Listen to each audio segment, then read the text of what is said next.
മൂന്നാറിലെ ഭൂപ്രശ്നം പരിഹരിക്കാൻ സ്പെഷ്യൽ ഓഫീസറെ നിയോഗിക്കണമെന്ന് സർക്കാരിന് ഹൈക്കോടതിയുടെ നിർദ്ദേശം. വ്യാജ പട്ടയങ്ങളിൽ സർക്കാർ സീൽ വെച്ച് നൽകിയത് റവന്യൂ ഉദ്യോഗസ്ഥരെന്നും ഡിവിഷൻ ബെഞ്ച്. രാജൻ മധേർക്ക് റിപ്പോർട്ട് അനുസരിച്ച് കുറ്റക്കാരെന്ന് കണ്ടെത്തിയ 19 ഉദ്യോഗസ്ഥർക്കെതിരെ സർക്കാർ അച്ചടക്ക നടപടിയെടുത്തോ എന്നും ഹൈക്കോടതി ചോദിച്ചു. മൂന്നാറിലെ ഭൂപ്രശ്നം പരിഹരിക്കാൻ സ്പെഷ്യൽ ഓഫീസറെ നിയോഗിക്കണമെന്ന അമിക്കസ് ക്യൂറി നിർദ്ദേശം അംഗീകരിച്ചാണ് സർക്കാരിന് ഹൈക്കോടതിയുടെ നിർദ്ദേശം. ജില്ലാ കളക്ടർക്ക് തുല്യമോ അതിനു മുകളിലോ ഉള്ള ഓഫീസറെ ഇതിനായി നിയോഗിക്കണമെന്നും ഹൈക്കോടതി ഡിവിഷൻ ബെഞ്ച് സർക്കാരിന് നിർദ്ദേശം നൽകി. വ്യാജ പട്ടയങ്ങളിൽ വിശദമായ അന്വേഷണം ആവശ്യമെന്നും ഡിവിഷൻ ബെഞ്ച് നിരീക്ഷിച്ചു. മൂന്നാറിലെ വൻകിട കയ്യേറ്റങ്ങൾ ഒഴിപ്പിക്കുന്നതിൽ പുരോഗതിയില്ലെന്നായിരുന്നു ഹൈക്കോടതിയുടെ വിമർശനം. ദേവികുളത്തെ KDH വില്ലേജിൽ ബിൽഡിംഗ് ചട്ടങ്ങൾ ലംഘിച്ചുള്ള നിർമ്മാണത്തിന് സ്റ്റോപ്പ് മെമ്മോ നൽകണമെന്ന് ഡിവിഷൻ ബെഞ്ച് ഇടക്കാല ഉത്തരവിലൂടെ നിർദ്ദേശം നൽകി.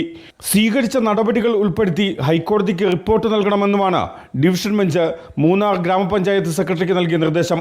മൂന്നാർ കയ്യേറ്റം സംബന്ധിച്ച ഏകീകൃത വിവരങ്ങൾ സർക്കാരിൻ്റെ കയ്യിലില്ലെന്ന് അമിക്കസ് ക്യൂറി ഹൈക്കോടതിയെ അറിയിച്ചു. റവന്യൂ പ്രിൻസിപ്പൽ സെക്രട്ടറി ഉൾപ്പെടെയുള്ള സർക്കാരിലെ ഉന്നത ഉദ്യോഗസ്ഥർ മറ്റു പല കാര്യങ്ങളിൽ തിരക്കിലാണ്.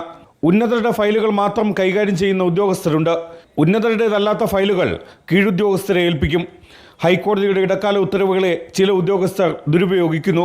നിയന്ത്രണങ്ങൾ ലംഘിച്ച് നിരന്തരം നിർമ്മാണ പ്രവർത്തനങ്ങൾ മൂന്നാറിലും മലയോര പഞ്ചായത്തുകളിലും നടക്കുന്നുണ്ട്. പള്ളിവാസലിൽ പുതിയ റിസോർട്ട് സ്ഥാപിച്ചുവെന്നും അമിക്കസ് ക്യൂറി ഹൈക്കോടതിയെ അറിയിച്ചു.